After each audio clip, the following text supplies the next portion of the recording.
आपने बंगाल का जिक्र किया तो सिर्फ बंगाल से और एक और दिलचस्प खबर आज निकलकर सामने आई। ममता बनर्जी धीरे धीरे अकेली हो रही हैं, उनको अपने ही लोग छोड़कर जा रहे हैं, लेकिन जिस नेता को पार्टी का प्रवक्ता नियुक्त किया गया कि वो नेता पार्टी की तरफ से बताएगा, कुणाल घोष की मैं बात कर रही हूं, उनके एक सोशल मीडिया पोस्ट ने एक बार फिर से सवाल खड़े कर दिए हैं कि क्या ममता बनर्जी अकेले पड़ने वाली हैं, कितनी अकेली रह जाएंगी ममता बनर्जी और टीएमसी का क्या होने जा रहा है। जो पोस्ट कुणाल घोष ने किया है वो कुणाल घोष कह रहे हैं एक तरफ तो कि I do not support those who within a month of the elections betray Mamata di, वो एक तरफ तो कह रहे हैं कि हम उन लोगों का समर्थन नहीं करते हैं जिन्होंने ममता बनर्जी के साथ धोखा किया है, तो वो अगले ही बिंदु में लिख रहे हैं लेकिन उन मिस्टेक्स पर भी आंखें बंद नहीं की जा सकती है, उन पार्टी के एरर्स पर भी आंखें बंद नहीं की जा सकती हैं जो लगातार हो रही थी।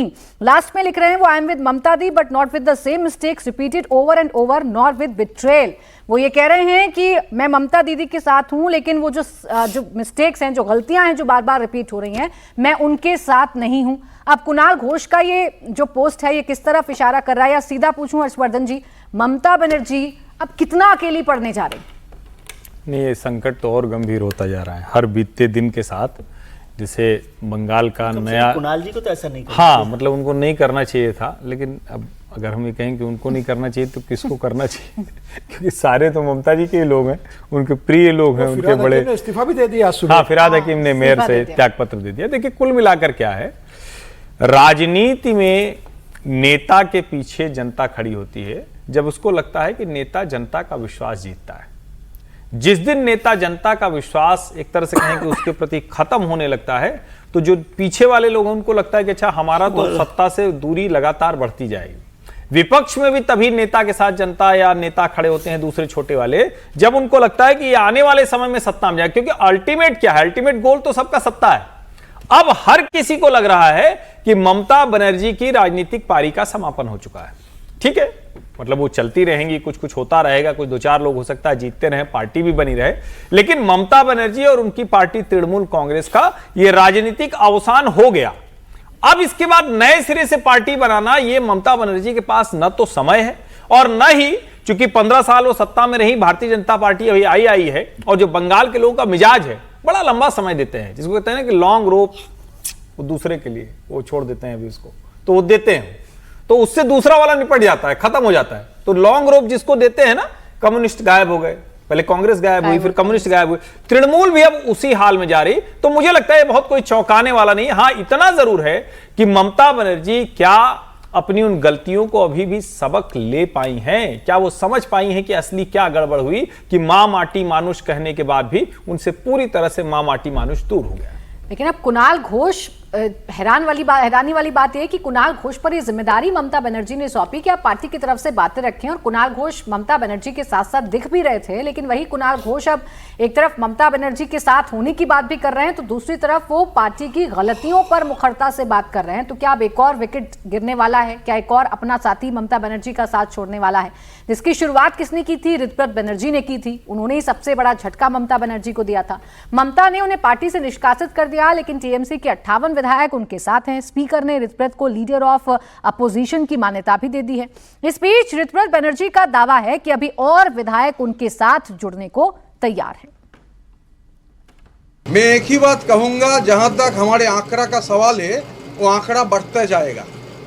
जो आंकड़ा हम लोग प्रेजेंट किए थे 2/3 से ज़्यादा, काफ़ी सारे ज़्यादा, वो जो आंकड़ा है, जब आप लोग से मिलेंगे, विधानसभा का अधिवेशन जो होगा, वो आंकड़ा ऊपर जाएगा और आगे जाएगा। देखिए 80 में से 58 विधायक तो तोड़ ही लिए हैं, अब 58 में कितनी संख्या प्लस होगी, और ममता बनर्जी के साथ, ममता बनर्जी के पास समीर जी कुछ बचेगा कि नहीं बचेगा, छोड़ेंगे कि नहीं छोड़ेंगे ऋतव्रत बनर्जी? देखिए, विधानसभा के अंदर जिस तरीके से 58 विधायकों ने एक अलग गुट बना लिया और एलओपी की मान्यता ले ली, अब ममता बनर्जी के सामने सबसे बड़ी चुनौती है अपने लोकसभा के सांसदों और राज्यसभा सांसदों को बचा के रखने की। और ममता बनर्जी की वही कोशिश है कि मेरा कम से कम लोकसभा और राज्यसभा में मेरा जो दखल है कि लोकसभा में 28 सांसद है और राज्यसभा में 13 सांसद है, वो ना टूटे। लेकिन खबर ये आ रही है कि कल इस बात की संभावना है कि रविवार या सोमवार को 18 से 20 टीएमसी के लोकसभा के सांसद, लोकसभा स्पीकर से मुलाकात करने वाले। तो क्या अलग गुट लोकसभा के अंदर बनने के जा रहा है? ममता बनर्जी ने जिस तरीके से कल बैठक बुलाई थी उसमें सिर्फ 8 सांसद ममता बनर्जी के पहुंचे, और ऐसा भी नहीं है कि सोशल मीडिया पर ममता बनर्जी के समर्थन में ममता बनर्जी के तमाम सांसदों ने कोई मुहिम चला के रखी हो कि हम बैठक में नहीं जा रहे लेकिन हम ममता बनर्जी के साथ हैं हर स्थिति के अंदर, कि उनका कोई वीडियो मैसेज नहीं है।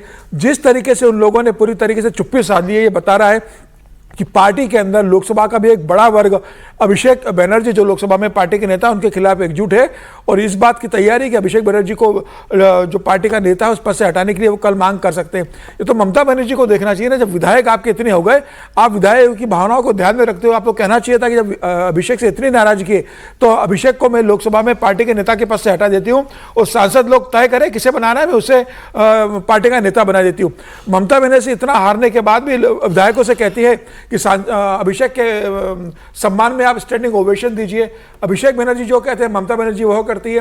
पूरी पार्टी हाईजैक जिस तरीके से की और पार्टी का सत्यानाश जिस तरीके से अभिषेक ने और अभिषेक के कहने पर आईपैक ने किया है, सारा गुस्सा अभिषेक और आईपैक के खिलाफ वहां के विधायक निकाल रहे हैं। तो मुझे लगता है कि ममता बनर्जी को अगर कोर्स करेक्शन करना है तो अभिषेक बनर्जी से मुझे लगता है कि वो लोकसभा में नेता पद से महासचिव पद से उनको हटाए और बोले कि किसी नए को मैं महासचिव बनाऊंगी।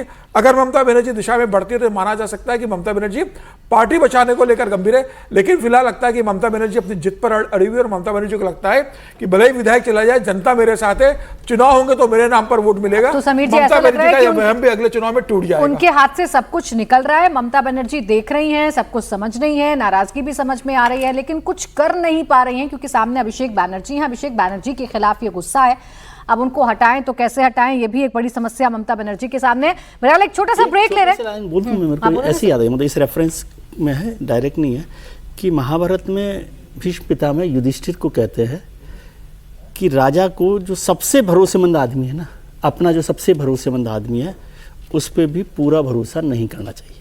ऐसी याद आ गई मुझे बात। देखिए उसमें किसी के बयान को जोड़ लीजिए। अभी ताजा कुणाल घोष की चर्चा तो खूब हो ही रही है।